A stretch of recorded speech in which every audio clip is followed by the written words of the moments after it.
Indians, as they exist in the imagination of the European West, we're invisible. We were captured and sterilized and objectified and typecast into whoever we were in the late 1800s according to the Gregorian concept. So when a story is about Native Americans, we almost have to be the perfect victim in order for people to pay attention. What are we doing? Our water's under attack! Stand up, fight back! What are we doing? Our people are under attack! Stand up, fight back! We want liberation. We deserve liberation, and we will have liberation.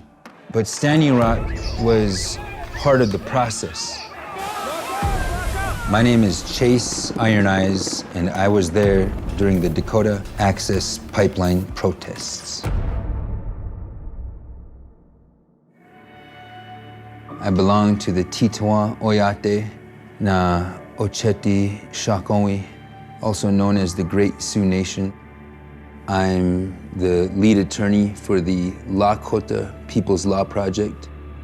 So at the time that the pipeline fight was beginning, in the early days, there was a community meeting at what is known as Long Soldier District. So that was kind of my beginning as to being noticed that Energy Transfer Partners and their CEO, Kelsey Warren, intended to violate our treaty rights and our inherent rights and force us at gunpoint to accept the financial extractive dictate, especially when they had planned to put it north of Bismarck, North Dakota, which is, I think, something like 90% European American. 18 million people depend on the integrity of the Missouri River. We have a pipeline made at the cheapest cost possible because this is what capitalism does. This oil that is now flowing through our homelands illegally could destroy the entire river forever, or for how long, we don't know. I was there standing with Standing Rock on August 13th, 14th, and 15th. During those days, nobody knew what Energy Transfer Partners were going to do. As I remember, those who were willing to risk their liberties and their freedom and get arrested would go in an act of civil disobedience and chain themselves to the very gate where Energy Transfer Partners wanted to build a transport road. Several mounted horse women and men came onto the scene, and that's what the enemy saw. When they see us on our horses, and those horses are leading us into those situations, it backed up the entire police unit. And while that was happening, 4 women up on the hill decided to go forward of their own volition, and they crossed the fence line. Those women led us into unknown territory, territory that we had not known since 1889.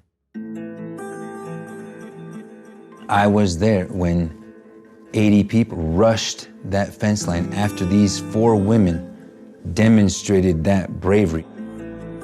And these women went straight for the heavy equipment. They offered their bodies in a sacrifice to put themselves between financial extractive genocide and ecocide and the future of their families. As soon as Big Oil found out where our sacred sites were, they sent their team, guarded by a private security firm with deadly attack dogs, to go and destroy these sites. They had moved their heavy equipment more than 20 miles from where they were working on Highway 6, and they had leapfrogged all the way up to these sacred sites and began to destroy them.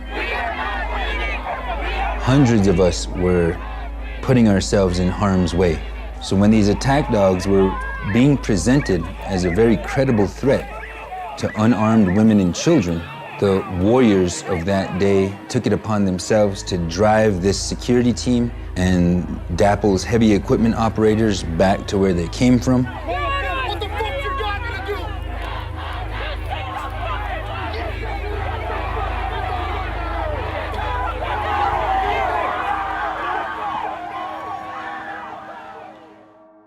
After the dog attacks, camp filled up. We're talking thousands, droves of people began to show up.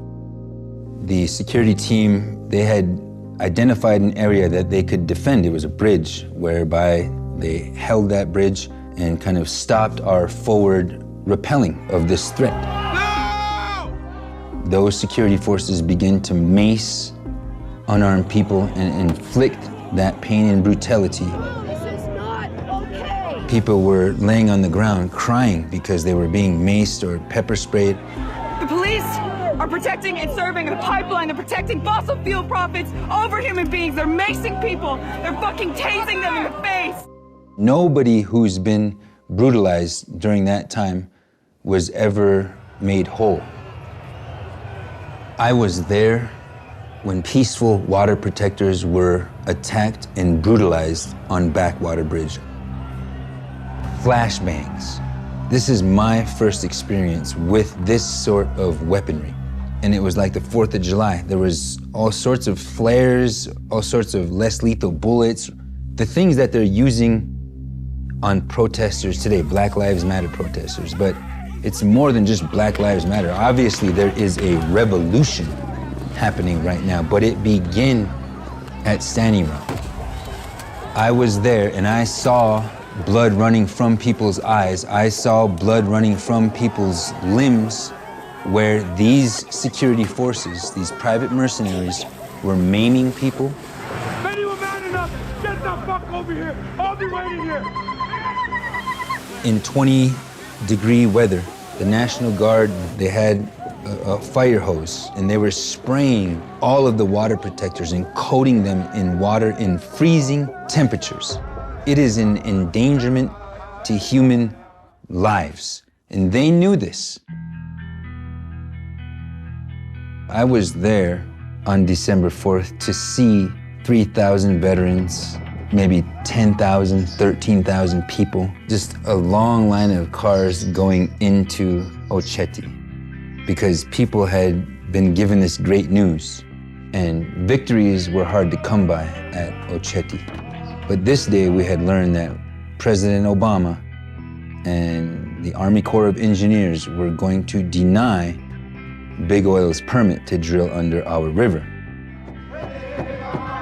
So we wanted something to celebrate, but I was also very aware that 3 weeks prior, Donald J. Trump was elected president, and he had invested at least $100,000 in the Energy Transfer Partners pipeline. Kelsey Warren had also donated to Donald Trump for America, or whatever his campaign is called. So I knew that if it wasn't a complete ruse, that it was at least an empty-handed promise from the United States government once again.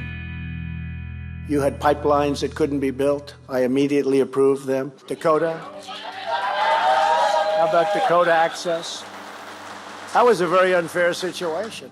Sure enough, when President Trump was sworn in January 20th, within 72 hours, he completely did a 180, and now Energy Transfer Partners and Kelsey Warren and Donald Trump were dictating the energy policy of the entire United States.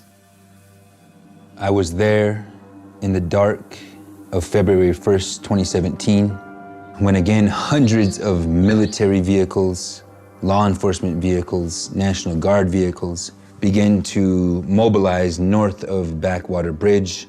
I was there when we all went to the bridge to find out what the private security apparatus was going to dictate. After about 5 minutes of discussion, Officer Stugelmeyer specifically asked for Chase Iron Eyes. And they let me know, Chase, we know you are responsible for this, and we want you to call all of them off of that hill.